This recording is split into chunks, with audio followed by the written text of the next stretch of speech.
Alors qu'est-ce qu'un exchange décentralisé? Dans cette vidéo, je vais vous montrer plusieurs exchanges décentralisés que l'on va pouvoir utiliser directement avec MetaMask. Donc pour rappel, MetaMask c'est un wallet software et avec ce wallet software, on n'a pas besoin de se créer de compte, c'est pas relié à notre identité et on détient nos clés privées, c'est-à-dire qu'on détient réellement nos crypto-monnaies, pas comme sur un exchange comme Binance où c'est Binance qui détient nos crypto-monnaies. Donc ici, avec notre MetaMask, comment on fait pour échanger une crypto-monnaie? Tout simplement, on va passer par un DEX échange décentralisé. Donc en fait, on va se connecter avec notre wallet MetaMask sur le DEX, faire notre swap. Donc notre swap, c'est notre échange de crypto-monnaies. Et ensuite, on va retrouver nos crypto-monnaies sur notre wallet. Donc le gros avantage, c'est vraiment qu'on est maître de nos clés privées et qu'on détient nos crypto-monnaies. Donc il n'y a pas de risque de hack ni rien. Donc on se rend tout simplement sur le plus connu sur la blockchain Ethereum ERC20 qui s'appelle Uniswap. Donc voilà, on arrive sur ce genre d'interface. Alors là, il me l'a connecté directement sur mon wallet. Donc je vais cliquer parce que je veux changer de wallet. Là, on me propose avec quel wallet je veux me connecter. Donc je mets MetaMask. Bon là, il m'a mis sur l'autre compte. Donc je vais changer. Là, je suis connecté sur mon premier account. Je vais aller sur le deuxième. Voilà. Et donc là, je suis bien connecté avec l'adresse de mon choix. Et on voit mon solde en Ethereum. Pourquoi le solde en Ethereum? Parce qu'on est sur la blockchain Ethereum et tous les frais de transaction vont être payés avec l'Ethereum. Si je veux swapper une crypto-monnaie, tout simplement, je vais choisir de quelle crypto-monnaie je veux échanger. Donc par exemple de l'Ethereum contre du DAI par exemple. Donc je vais mettre 0.1 Ethereum. Il va me dire combien de DAI je vais en tirer, donc 182, donc ça équivaut à 182 $. On va avoir quelques informations importantes. Ici, on peut changer l'équivalent en termes de prix. Combien de DAI pour un Ethereum ou combien d'Ethereum par DAI. Le slippage tolérance, alors ça c'est très important. Je vous conseille fortement de le laisser à 0,5 ou 1%. En gros, c'est lorsque vous allez faire une demande de swap, si la crypto-monnaie en question est très volatile, en fait votre demande peut expirer si le prix a monté par exemple d'un coup de plus 10% alors que vous avez fait votre demande en même temps. Donc le slippage tolérance, ça permet justement de se sécuriser parce qu'en fait avec un échange décentralisé, c'est comme si on achetait au prix du marché. Avec Uniswap, on ne peut pas placer un ordre d'achat. Donc le slippage va nous protéger justement. Donc là, si je mets 1% et que je valide le swap, si ma demande, je fais 0,1 Ethereum et d'un coup l'Ethereum baisse de moins 10%, le slippage tolérance de 1% va me protéger et ne va pas exécuter ma transaction. Juste ici, on va avoir transaction deadline, donc le temps que vous voulez que votre requête dure. Et enfin, juste en dessous, on va voir l'impact du prix. Des crypto-monnaies avec grosse capitalisation, il n'y a aucun souci là-dessus. Par contre, s'il y a vraiment des petits projets avec des petites capitalisations, si vous investissez 10 000 $, l'impact du prix peut être très important.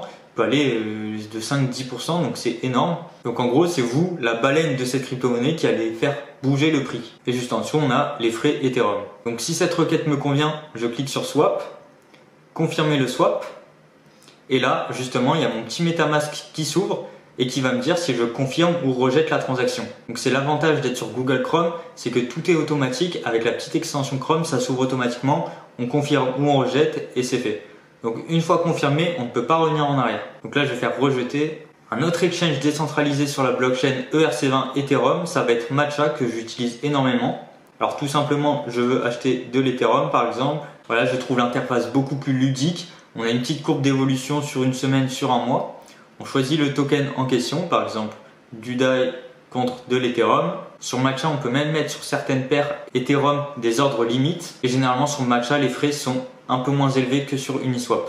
Et enfin, troisième exchange décentralisé, ça va être PancakeSwap. Alors là, on est sur une autre blockchain, on est sur la Binance Smart Chain. Il existe plein de blockchains différentes pour faire de la finance décentralisée. La Binance Smart Chain, c'est celle qui a pris énormément d'ampleur ces dernières semaines, début 2021. Donc je vais vous montrer rapidement comment on peut l'utiliser. Alors l'interface des DEX sur la Binance Smart Chain, ils sont à peu près tous de la même façon. Et je trouve que c'est beaucoup plus facile comparé aux DEX sur Ethereum. Donc là, toujours pareil, je vais me connecter avec mon wallet, MetaMask. Et là, ils me disent, attention, vous êtes sur le mauvais network. Donc je vais faire Switch Network. Et là, ça y est, je suis connecté avec mon compte. Donc pour rappel, avec MetaMask, on a plusieurs réseaux qu'on peut régler juste ici. Donc je vous montrerai dans une autre vidéo comment paramétrer la Binance Smart Chain sur son MetaMask. Donc j'ai bien le réseau Binance Smart Chain.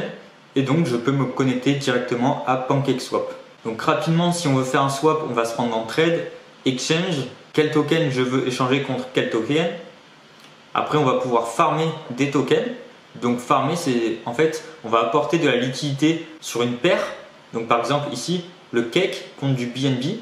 On va mettre 50-50 dans cette pool de liquidité et on va avoir un retour sur investissement. Donc ici par exemple on est sur du 105% annuel. Toutes les quelques secondes on a une reward. Il faut faire très attention aux finances décentralisées car quand un nouveau projet émerge, généralement les rentabilités sont énormes. On peut voir du 30 000% annuel, 3 000, enfin on a vraiment des rentabilités énormes. Mais faire attention parce qu'en farmant beaucoup de ce token, justement ça va créer une grosse pression vendeuse et généralement le cours chute juste derrière. Donc il faut savoir sélectionner les projets, il faut savoir les analyser s'il y a du sérieux derrière. Est-ce qu'il y a beaucoup de liquidité dessus? Est-ce que le volume des acheteurs et des vendeurs est conséquent? Par exemple, ici on peut voir la liquidité qu'il y a dans cette pool. Donc il y a plus de 600 millions de dollars, donc c'est quand même important. Le projet PancakeSwap est un petit peu surveillé par les fondateurs de Binance, donc ça va être gage de sécurité. Il y a tout un tas de paramètres qu'il faut prendre en compte avant d'investir en finance décentralisée. On va également avoir des pools de liquidité, mais cette fois-ci en stacking. Donc on va pas apporter une paire, mais on va apporter un seul token. L'avantage c'est qu'il n'y aura pas de perte intermittente. En gros, dans une pool de liquidité en farming, si on apporte une paire, vu que c'est du 50-50, s'il y a une crypto-monnaie qui prend plus en valeur que l'autre, il va falloir rééquilibrer tout ça. Et c'est ça qu'il faudra faire attention. Donc on n'a pas ce risque-là supplémentaire. Et on a quand même de très bons rendements suivant les projets. Sur du cake, voilà, on est quand même sur du 132% annuel. C'est plus que correct. Et bien sûr, après, il va y avoir d'autres projets un peu moins connus qui vont être beaucoup plus rentables. Et ça, je vous en parlerai dans une autre vidéo. Par exemple, là, mes cakes, actuellement, ils sont dans une autre pool qui génère pas 132, mais plutôt le double à peu près, vers les 250%. Donc, c'est encore plus rentable que PancakeSwap. Par contre, il y a d'autres risques à prendre en compte. Je vous mettrai un lien en description si vous souhaitez connaître les derniers projets DeFi sur lesquels j'investis.